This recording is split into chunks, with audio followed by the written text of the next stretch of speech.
The family dinner was set for 7 p.m. on Sunday. Zara spent 3 hours getting ready. Not because she cared about impressing Junho's family, she'd already decided most of them would hate her regardless, but because armor came in many forms. Tonight, it came as a navy blue dress that was elegant without being provocative, pearl earrings her grandmother had given her, and makeup applied with surgical precision. She looked in the mirror and barely recognized herself. This wasn't Dr. Zara Williams, who spent weekends treating uninsured immigrants. This was someone performing respectability, someone trying to be acceptable enough to survive. She hated it. Junho picked her up at 6:30 in his black Mercedes. He took one look at her, and his expression shifted. Hello, viewers.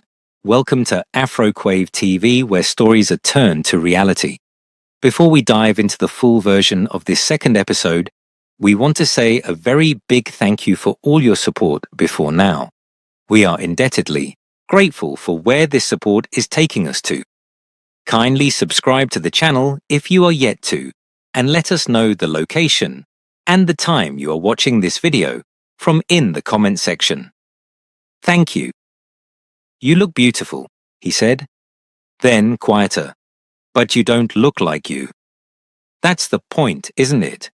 To be the version of me they can tolerate. Junho's jaw tightened. Zara. It's fine. I understand how this works. She got into the car. Let's just get through tonight. The drive to his mother's house in Pyeongchang-dong was silent. Junho kept glancing at her, opening his mouth like he wanted to say something, then closing it again. Zara stared out the window at Seoul passing by, this city that had become home and prison all at once. The house was massive, traditional Korean architecture mixed with modern luxury, surrounded by walls that promised privacy and delivered isolation. Security cameras tracked their arrival. Guards nodded at Junho with respect that bordered on fear. This was his world. Money and power built on violence dressed up as business. And she was about to walk into its heart, wearing pearls and a smile. Junho's mother met them at the door. She embraced Zara warmly, too warmly, the kind of warmth that felt strategic. You look lovely, she said in English. Come. Everyone's eager to meet you. That was definitely a lie. The dining room was full. Junho's uncle sat at the head of the table, his father's younger brother, who'd helped build the empire and clearly resented not inheriting it. Beside him was Junho's cousin Sung-min, the one who'd been promised Gangnam operations if Junho didn't show up to the blind date. His eyes tracked Zara like a predator watching prey.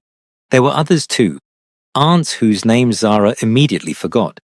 Business associates who weren't technically family but held enough power to matter, and wives, polished Korean women in expensive clothes who smiled with their mouths but not their eyes. Junho pulled out a chair for Zara. She sat, feeling every gaze on her like physical weight. So, Junho's uncle said in Korean, not bothering with English, "This is the American." Junho's mother translated, though Zara had understood perfectly. She'd been studying Korean harder than she'd let on. Yes, Zara said in careful Korean. It's an honor to meet you. The uncle's eyebrows rose. You speak Korean? I'm learning, slowly. 2 years in Seoul and only learning slowly. He smiled, but there was no warmth in it. That suggests you're not planning to stay. Uncle, Junho said, his voice carrying a warning. I'm just making conversation. The uncle switched to English. Your Korean is quite good, actually. Better than I expected from someone who, he paused deliberately, comes from such a different background. Zara felt Junho tense beside her. She put her hand on his knee under the table. A silent message. I can handle this. My background taught me that respect is earned through effort, Zara said calmly. That's why I'm learning your language, your culture, so I can understand the man I care about and the world he comes from. How noble, one of the aunts said. And what does your family think about you dating a Korean man? They think he makes me happy. That's what matters to them. Happiness. Sungmin laughed. Is that what we're calling it now? Sungmin. Junho's voice went cold. Enough. What? I'm just curious what a successful American doctor sees in our Junho. Surely it's not his charming personality. It's his honesty, Zara said, meeting Sungmin's eyes. He doesn't pretend to be something he's not. I find that refreshing. The table went quiet. Zara had just implied that everyone else was pretending. It wasn't subtle, but subtlety wasn't working. Dinner was served, expensive dishes that Zara barely tasted. The conversation flowed around her in Korean too rapidly for her to follow completely, but she caught enough. Comments about foreign women, questions about her intentions, thinly veiled insults dressed as concern. Junho's mother tried to redirect several times, but even she couldn't control the whole table. Then Sungmin leaned forward. I have a question, he said in English. A genuine one. Do you know what Junho does? What does this family do? Sungmin, Junho's mother said sharply. No, it's a fair question. She should know what she's getting into. Sungmin smiled at Zara. Junho runs protection services, real estate development, import-export businesses. Very successful, very profitable. But did he tell you how those businesses actually operate? I know enough, Zara said. Do you know about the clubs where women work against their will? The businesses that pay us so their shops don't burn down? The people who disappear when they become inconvenient? Junho stood so fast, his chair fell backward. That's enough. Is it? Or are you ashamed to have your girlfriend know the truth? Sungmin stood too. You talk about honesty, Dr. Williams. Has Junho been honest with you about the blood on his hands? The room exploded into Korean.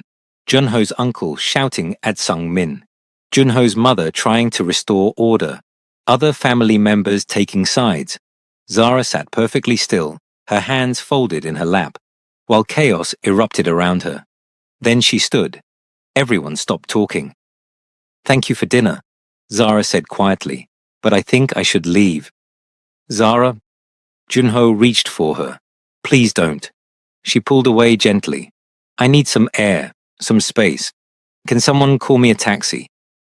I'll drive you, Junho said. I'd rather you didn't. The rejection landed hard. Junho's face went blank, the way it did when he was hurt but trying to hide it. His mother stepped forward. I'll have my driver take you. Zara, I'm so sorry. It's not your fault. Zara managed a smile. You tried, but this was always going to be difficult. She walked out before anyone could stop her, before Junho could see the tears starting to form, before she could break in front of people who'd been waiting for exactly that. The driver took her home in silence. Zara stared out the window and wondered how something that felt so right could be so completely impossible. Junho showed up at her apartment 3 hours later. Zara had changed into sweats, washed off the makeup, taken her hair down. She'd been sitting on her couch with Mango, crying quietly, when the knock came.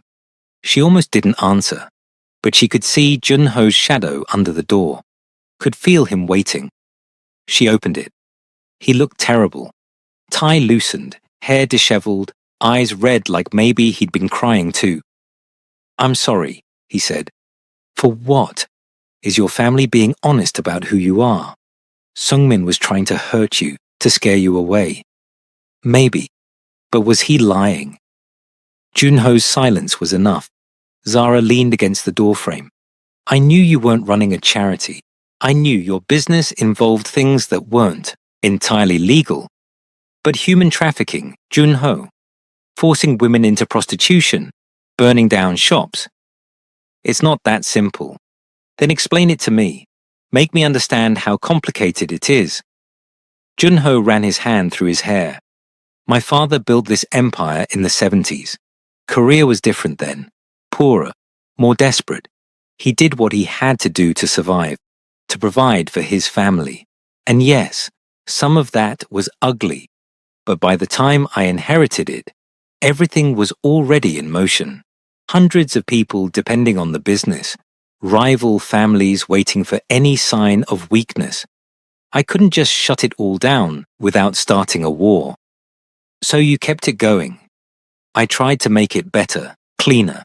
I shut down the worst operations, made new rules about how we treat the women who work in the clubs, reduced the protection fees. But I can't change everything overnight without destroying everything. That sounds like an excuse. It's a reality. Junho's voice rose. You live in a world where right and wrong are clear, where you help people and go home feeling good about yourself. I live in a world where every choice is between bad and worse, where stopping one evil means enabling another. And I'm really trying, to move us towards something better. But it takes time. Zara felt tears sting her eyes again. I can't be with someone who profits from suffering. I can't love you and also look at the women I treat at the clinic, knowing your organization might be part of why they're suffering. Then help me change it. What? Junho stepped closer. You asked me once why I wanted to be better. The truth is, I didn't. Not until I met you. You make me want to be someone different, someone who doesn't have to hide what he does, someone who builds things instead of breaking them. Junho, I know I can't change overnight. I know there are things I've done that you'll never be able to forgive. But if you help me, if you show me how to be better, maybe I can start dismantling the worst parts. Maybe I can use my power to actually help people instead of controlling them. Zara wanted to believe him. I wanted to think love could transform a man built by violence into someone gentle. But she'd seen too much. Knew too much about how power corrupted, how good intentions paved roads to terrible places. I need time, she said, to think, to figure out if I can live with this, with you. Junho nodded slowly. How much time? I don't know. Days? Weeks? I don't know, Junho. Just, I need space. Can you give me that? He looked like she'd shot him, but he nodded. Okay, but Zara, whatever you decide, I need you to know something. What? I love you. I didn't plan to. I didn't want to. You've made everything more complicated and difficult and scary. But I love you, and I'll spend the rest of my life trying to be worthy of that if you give me the chance. Then he left. Zara closed the door and slid down to the floor, her back against the wood. Mango came over and headbutted her leg, purring. What do I do? She whispered to the cat. Mango, predictably, had no answers. 3 days passed without contact. Zara threw herself into work, double shifts at the hospital, extra hours at the clinic, anything to keep her mind from spinning in circles about Junho and his impossible world. On Thursday, Detective Park Mi-sun showed up at the clinic. Zara was with a patient, a Filipina woman whose son had asthma, when the receptionist told her someone from the police wanted to speak with her. Zara's stomach dropped. She finished with her patient, then went to the small office where Detective Park waited.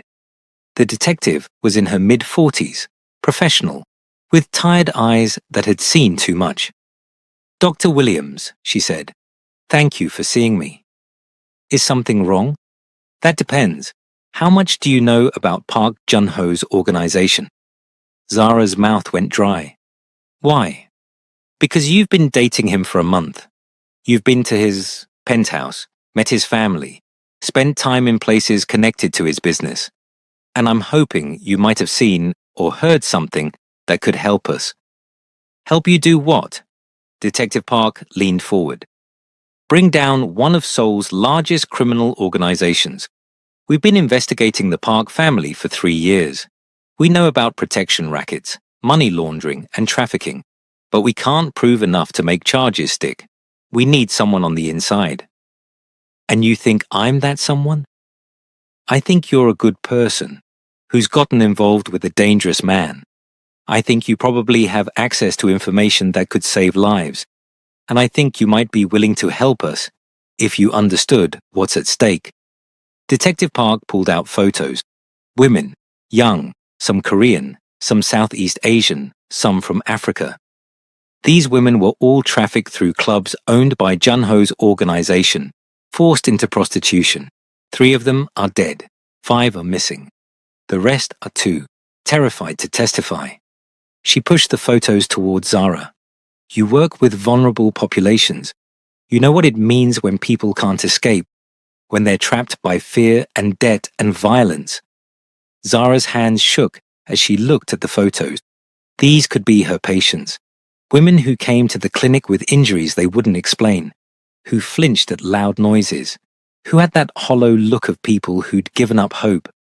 What do you want from me? Zara asked. Information, documents, recordings, anything that proves what the park organization does. You have access Junho won't give anyone else. He trusts you. He loves me. Then use that for something good, to help people who can't help themselves. Zara stood up. I need to think about this. Don't think too long. Every day you wait, more women suffer. Detective Park left her card. Zara stared at it for a long time after she was gone. That night, Junho called. Zara stared at her phone for 3 rings before answering. Hello? Hi. His voice was careful. How are you? Tired. You?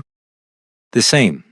Zara, I know you asked for space, but I miss you, and I wanted you to know I've started making changes. What kind of changes? I shut down 3 of the clubs, the ones where the women didn't have proper contracts or were working under coercion. I'm having my lawyers review all our employment practices, and I fired the manager who was running the protection racket in Itaewon, the one near your clinic. Zara's throat tightened. Why? Because you were right, about me being part of the problem, and because I want to be better, for you, for myself, for all those people you talk about who deserve not to be crushed by systems like mine. Junho, I know it doesn't fix everything. I know I can't undo years of damage in a week, but I'm trying, and I'll keep trying, whether you come back to me or not. Zara closed her eyes. She could hear the sincerity in his voice, could feel him reaching across the distance between them. But she also saw Detective Park's photos in her mind, the women who'd suffered, who were still suffering. Can I see you? Junho asked. Just for coffee. Just to talk. Okay, Zara heard herself say. Tomorrow, the same place we went on our first date. Thank you. After they hung up, Zara sat with Detective Park's card in one hand and her phone in the other. 2 paths. Both are impossible, both necessary. She thought about Junho's face when he'd said he loved her, about the crack in his armor, about the possibility that maybe, just maybe, love could change someone. But she also thought about the women in the photos, about her oath as a doctor to do no harm, about the fact that staying silent made her complicit. Zara didn't sleep that night. They met at the coffee shop in Hongdae at 2 p.m. on Friday. Junho was already there, sitting in the same booth they'd shared a month ago. He stood when she entered, his eyes searching her face like he was trying to read her decision before she spoke it. Hi, he said. Hi. They sat, ordered terrible coffee. I didn't drink it. I've been thinking about what you said, Zara began, about trying to be better, about changing the business. And I want to believe you. I want to think that love can transform everything, that you'll dismantle your father's empire and build something clean and will live happily ever after. She paused. But that's not realistic, is it? Junho's jaw tightened. Change takes time. How much time? Because while you're slowly reforming your organization, how many women are still being trafficked? How many businesses are still paying protection money they can't afford? How many people are suffering? I told you. I shut down the clubs. I fired 3 clubs, Junho. Out of how many? 10, 20, and firing one manager doesn't dismantle the whole protection system. Zara leaned forward. I want you to understand something. I believe you want to change. I believe you love me. But wanting isn't enough. Loving me isn't enough. You have to actually choose to destroy everything your family built. And I don't think you can do that. Why not? Because it would mean giving up power, wealth, everything you've known your whole life. It would mean admitting your father was wrong, that you've been wrong, and people like you, people who've had control their entire lives, they don't know how to let go of it. Junho was quiet for a long moment. When he spoke, his voice was raw. You're right. Giving up everything terrifies me. The thought of being powerless, of not being able to protect myself or my family, of losing control, it keeps me up at night. He met her eyes. But you know what terrifies me more? Losing you. Becoming the kind of man my father was, alone, feared, but never truly loved. Living in a palace I built on suffering. Then prove it. Don't tell me you're changing. Show me. Dismantle the trafficking operations completely. Kiinchin, the protection rackets. Turn your legitimate businesses actually legitimate. Show me you can choose humanity over power. That could take months, years. Then I guess we'll see how patient I can be. Junho reached across the table, took her hand. If I do this, if I really do this, will you stay? Will you help me figure out how to build something better? Zara thought about Detective Park, about the photos, about the choice she had to make.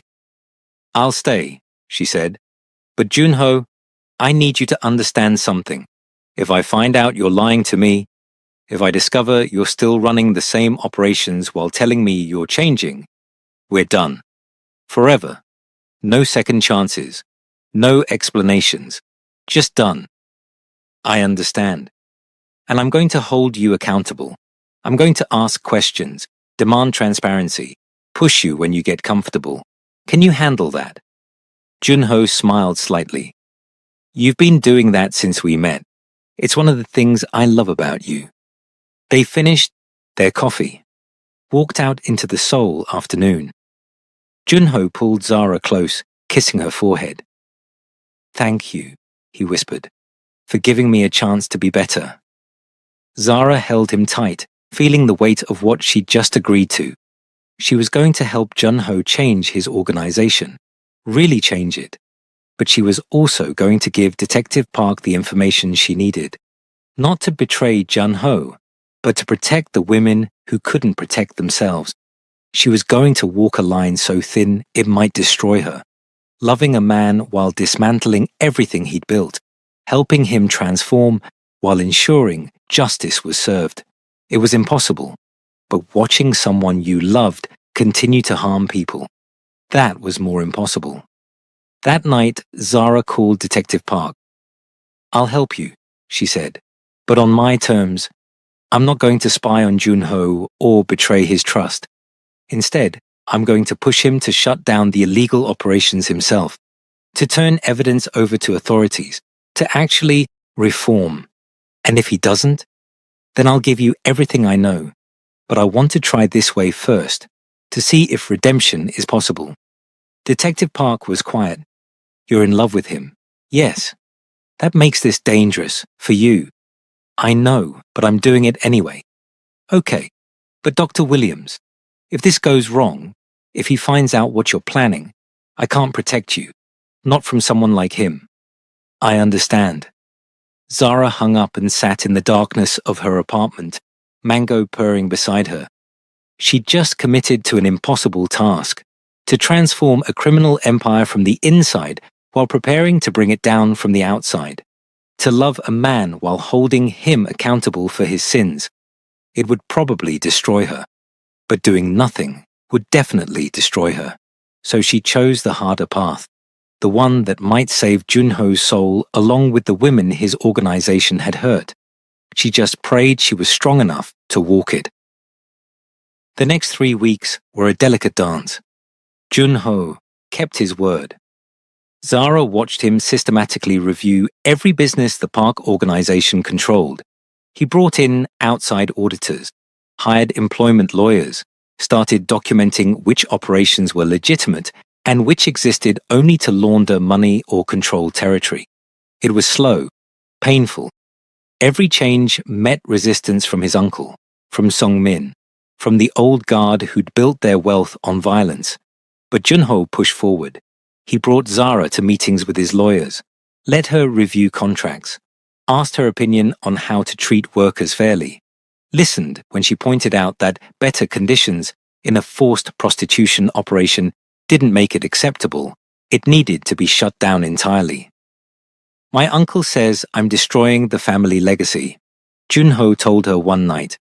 They were in his penthouse, reviewing documents spread across his dining table. "That my father would be ashamed." "What do you think?" "I think my father built something that needed to exist in the Korea of his time. But times change. What worked in the 70s doesn't work now, shouldn't work now." He looked at her. "Does that make sense?" "It makes sense. But Junho, you can't reform these operations. You have to end them. Completely." "I know. I'm working toward that." "How long?" 6 months, maybe a year. I have to transition people out, find them other work, make sure shutting things down doesn't just hand territory to worse organizations." Zara nodded. It was more time than she wanted, but it was also realistic. She reported everything to Detective Park, not to build a case against Junho, but to document his efforts, to show that real change was happening. Detective Park wasn't convinced. "He's stalling," she said when they met at a quiet cafe. "Giving you just enough progress to keep you satisfied while maintaining his power. Or he's actually trying to do this the right way, to not just burn everything down and create chaos. Zara, I've seen this before. Men like Junho don't change. They just get better at hiding what they do. Then give him time to prove you wrong." Detective Park shook her head. "Every day we wait, more people suffer. And if we arrest him now, someone worse takes over. His uncle, his cousin, people who won't even try to reform. Is that better?" The detective had no answer to that. In the 4th week, everything shifted. Junho called Zara at midnight. His voice was tight. "I need you to come to the penthouse, now." "What's wrong?" "Just come, please." Zara grabbed a taxi, arrived at the penthouse to find Junho pacing, his phone in his hand, his face pale. "What happened?" "Sungmin made a move. He went to the other families, told them I'm weak, that I'm destroying our operations to please my foreign girlfriend, that I'm a liability." Zara's blood ran cold. "What does that mean?" "It means they're calling a meeting, all the major families, to vote on whether I stay in control or get removed." "Can they do that? In this world?" "They can do anything if enough people agree." Junho sat down hard on the couch. "And if they remove me, Zara, everything I've been trying to change, it gets undone. Sungmin will bring back all the worst practices. My uncle will support him. And I'll be..." He stopped. "I'll probably be dead." Zara sat beside him. "Then we fight." "How?" "I can't defend reforms they see as weakness. Can't argue that treating people ethically is good business when all they care about is profit." "Then maybe it's time to stop playing by their rules." Junho looked at her.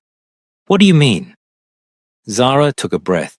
This was it, the moment she'd been preparing for. What if you worked with the police? What if you gave them evidence against Sungmin, against your uncle, against everyone who's running the worst operations? Help them dismantle the truly criminal parts of the organization while protecting the legitimate businesses.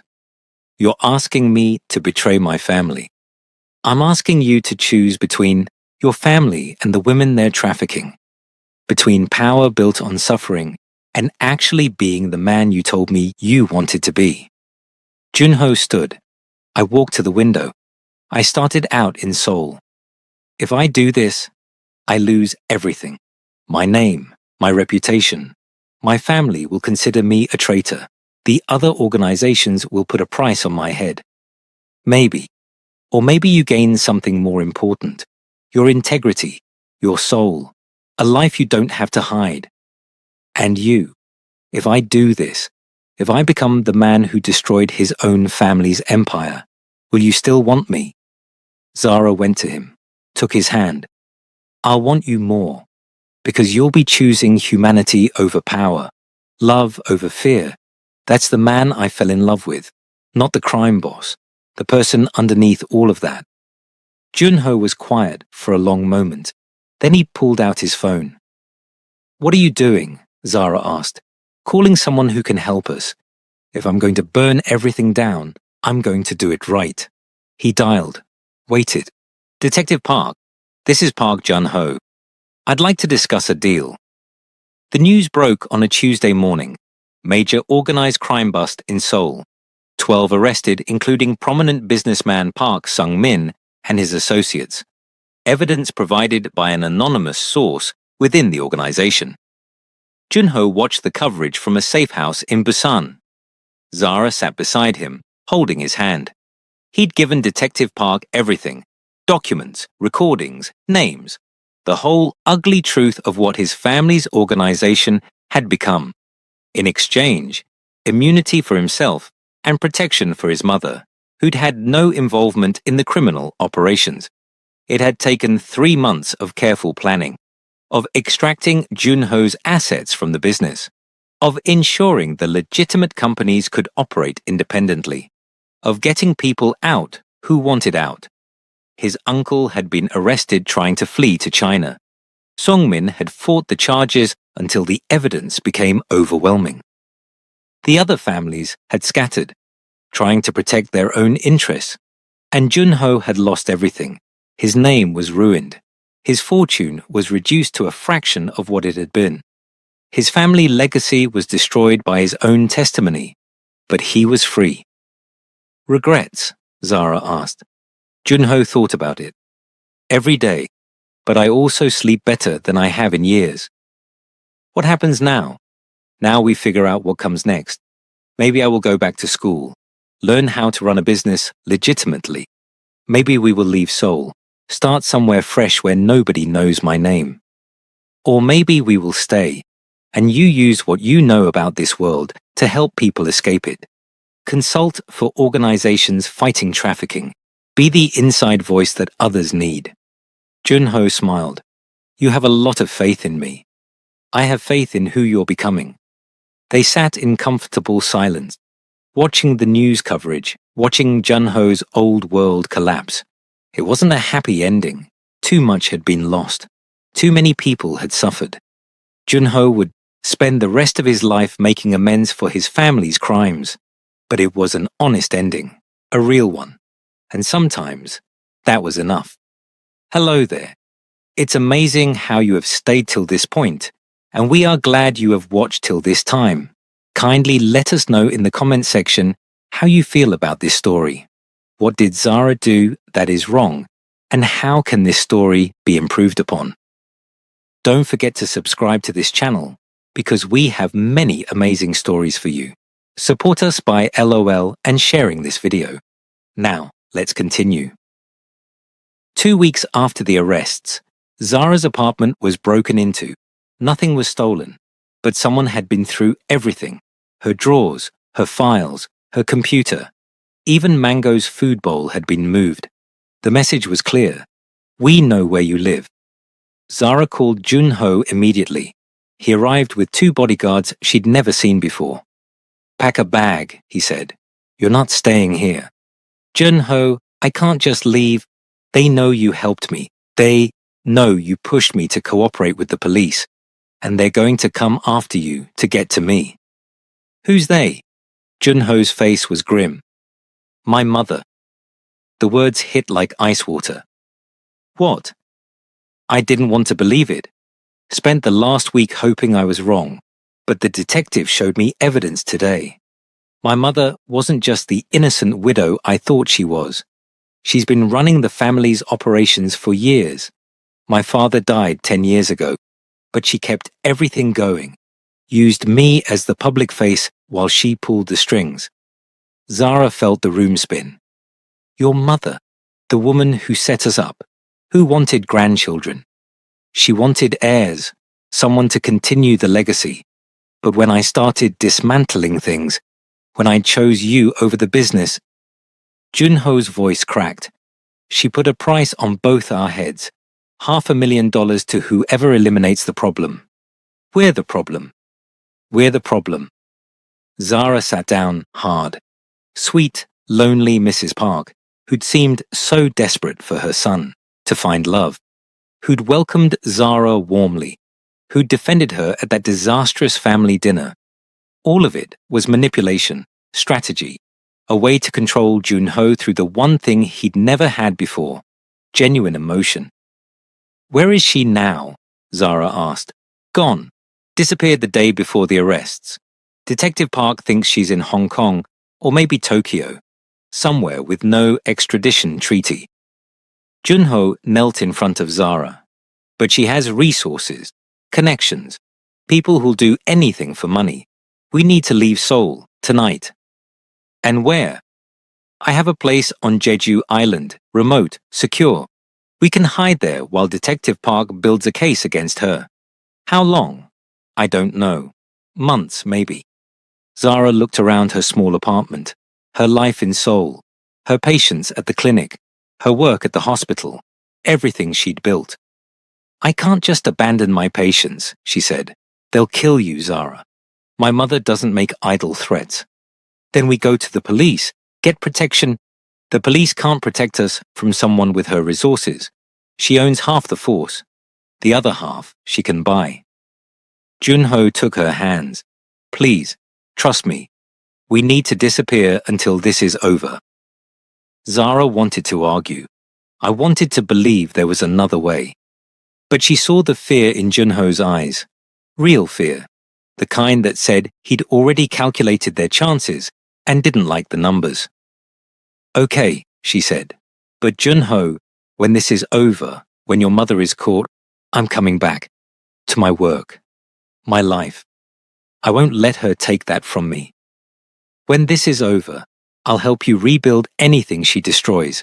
I promise. They packed quickly. Zara left a note for her supervisor at the hospital, citing a family emergency. Called her parents in New York, kept it vague but urgent, grabbed Mango and his carrier. By midnight, they were on a private plane to Jeju Island. The safe house was beautiful in a desolate way. Perched on a cliff overlooking the ocean, surrounded by rocks and wind and nothing else for miles. Junho had bought it years ago as an escape. Now it was a prison protecting them from his own mother.